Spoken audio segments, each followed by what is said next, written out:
আন্দোলনের ভারপ্রাপ্ত 5 শতাধিক আমার সেই ছাত্র জনতা সহ সকল শহীদদের তাদের সকলকে শ্রদ্ধা করে স্মরণ করি এবং এই সকল হত্যাকাণ্ডের বিচার দাবি করি।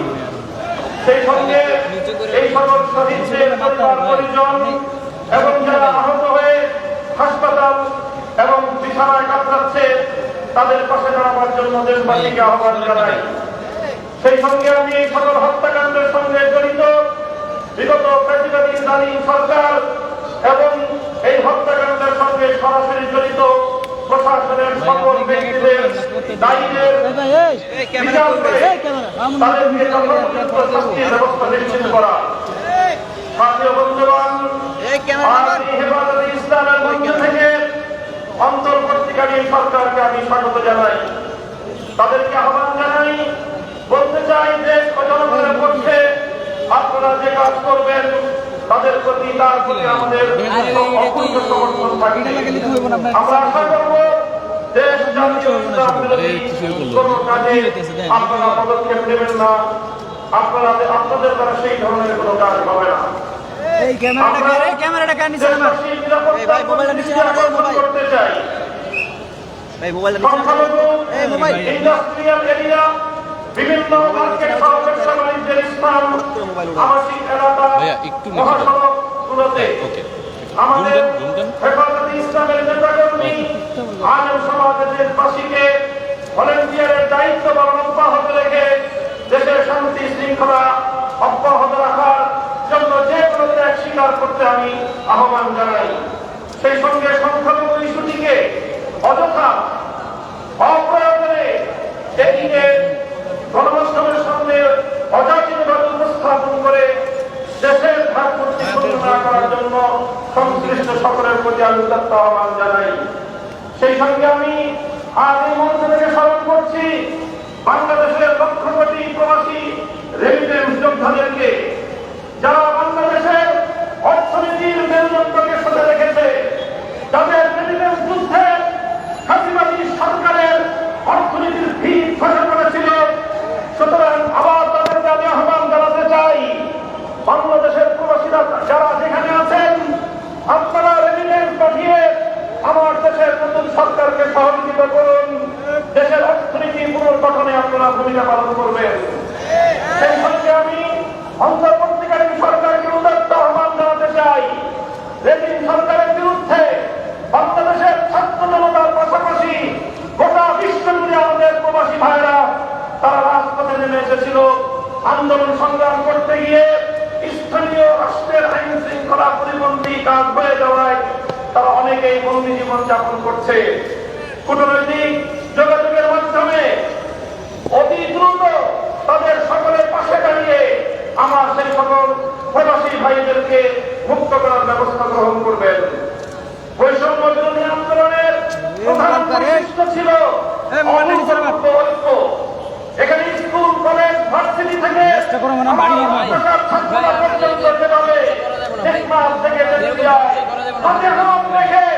এক অভূতপূর্ব ঐক্যের বন্ধন তৈরি করেছিল। পরাজিত শক্তি ঢুকে পড়ে আজকে মাদ্রাসা এবং জেনারেল শিক্ষার্থীদের মধ্যে ফাটল সৃষ্টি করবার প্রচেষ্টা চালাচ্ছে। ইসলামের পক্ষ থেকে সকল ছাত্র জনতার প্রতি আমি উদাত্ত আহ্বান জানাতে চাই, কোন ষড়যন্ত্রের মধ্যে আমরা পা দেব না, কোন ষড়যন্ত্র কানে তুলব না। আমাদের এই ঐক্যকে অটুট রাখতে হবে। আমাদের মন্দির এখনো বহুদূর, আমাদের এই অর্জিত বিজয়কে মন্দিরের রাস্তাতে পৌঁছাতে হবে, আমাদেরকে আরো বহু পথ চলতে হবে। আমি অন্তর্বর্তীকালীন সরকারকে উদাত্ত আহ্বান জানাবো, রাজনৈতিক দলগুলোর সঙ্গে সমন্বয় করে প্রয়োজনীয় রাষ্ট্র সংস্কারের কাজ সেরেই জাতীয় নির্বাচনের অঙ্গীকার জাতির সামনে আপনারা ব্যক্ত করবেন এবং সেই অঙ্গীকার পালনে আপনারা দায়িত্বপূর্ণ ভূমিকা পালন করে চলবেন। পুলিশ সহ আইন শৃঙ্খলা রক্ষাকারী বাহিনীকে দায়িত্ব গ্রহণের অনুকূল পরিস্থিতি তৈরিতে আলেম সমাজের প্রতি উদাত্ত আহ্বান জানাচ্ছি। আপনারা দেশপ্রেমিক সশস্ত্র বাহিনীর সঙ্গে কাঁধে কাঁধ মিলিয়ে থানাগুলোকে নিরাপত্তা দিন, আইন শৃঙ্খলা রক্ষাকারী বাহিনীর সাধারণ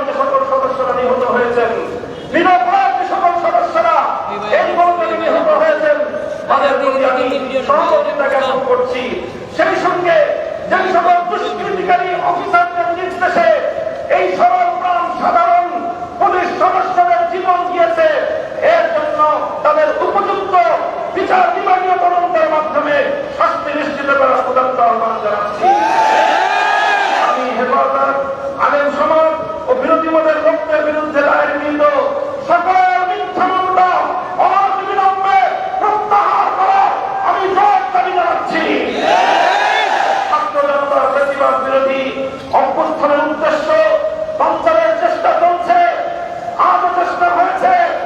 আমার ছাত্র জনতাকে আমি ধন্যবাদ জানাই, যারা বিগত সরকারের সবচেয়ে বড় অত্যাচার এবং পরিশ্রমের হাতিয়ার বিচার বিভাগকে কলঙ্কিত করবার সেই প্রয়াসকে তারা আশ্বাস করে দিয়েছে। এই সঙ্গে বলতে চাই, যদি এই গণ অভ্যুত্থানের উদ্দেশ্যকে ব্যক্ত করবার জন্য পাল্টা কোন প্রতিবিপ্লবের চেষ্টা চালানো হয়, ছাত্র জনতার সঙ্গে কাঁধে কাঁধ মিলিয়ে হেফাজতে ইসলামের সকল নেতা কর্মীরা রাজপথে পাহারা বসাতে হবে।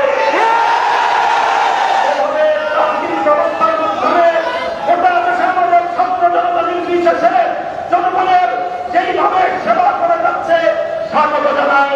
অনতিবিলম্বে ট্রাফিক পুলিশদেরকে দায়িত্বে নিয়োজিত করবার জন্য সরকার এবং প্রশাসনকে যথোপযুক্ত দায়িত্ব ভূমিকা পালন করার উদাত্ত আহ্বান জানাই। সংগ্রামী সাথী ও বন্ধুগণ, হেফাজতে ইসলাম ছিল, হেফাজতে ইসলাম আছে। আগামী দিনের জাতির যে কোনো ক্রান্তিকালে ইসলামের যে কোনো প্রয়োজনে রক্ত দেওয়ার জন্য আমার ছাত্রা চত্বরে যেতে আমরা প্রস্তুত থাকবো।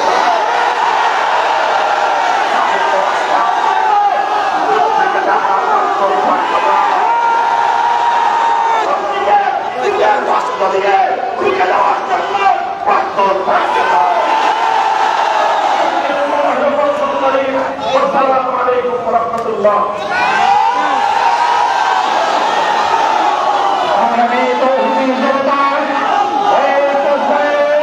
আমাদের সামনে রাজপথের হেফাজতে ইসলাম বাংলাদেশের কেন্দ্রীয় সিনিয়র যুগ্ম মহাসচিব হযরত মাওলানা জুনায়েদ আল হাবিব।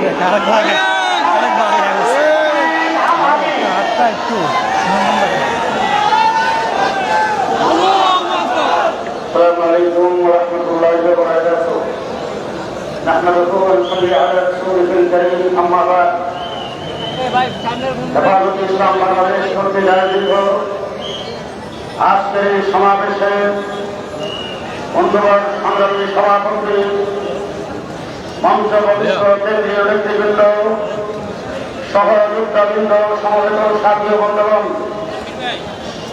গত 15 বছর বাংলার ইতিহাস ইতিহাস বারবার বলতেছি আপনার আমার বিগত 15 বছরে যার নেতৃত্বে নির্যাতন হয়েছে, সেই ব্রিটিশ সরকারের প্রধানমন্ত্রী শাপলা চত্বরের পরে সংসদে দাঁড়িয়ে বলেছিল, আমরা নাকি শাপলা চত্বরে রং মেখে সেখানে বসেছিলাম।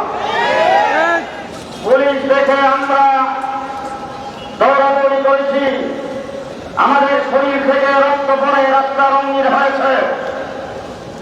আজকে এই জায়গায় দাঁড়িয়ে পরিষ্কার ভাষায় বলতে চাই, যারা কথা কথায় বলতো খেলা হবে, আজকে তারা কোথায়? গতকাল নারায়ণগঞ্জে গিয়েছিলাম, খেলোয়াড়কে কোথাও দেখি নাই।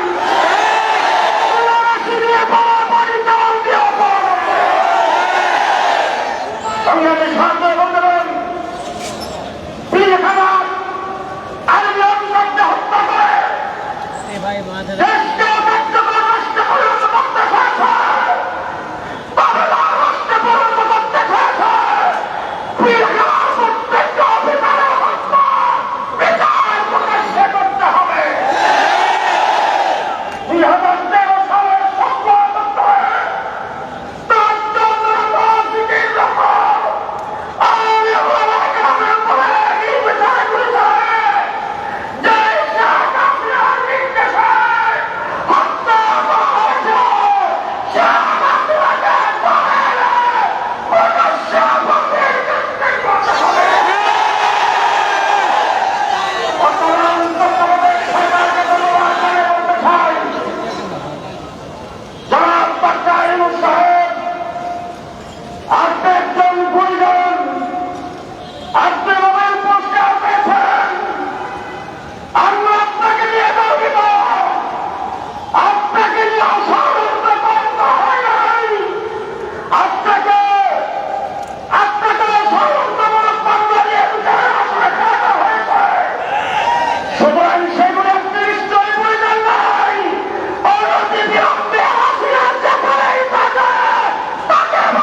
আসসালামু আলাইকুম। আগামী জাতীয় আন্দোলন এ পর্যায়ে আজকের এই বিশাল গণসমাবেশের ঘোষণাপত্র পাঠ করে শোনানো হবে। ঘোষণাপত্র পাঠ করবেন আমাদের এদেশের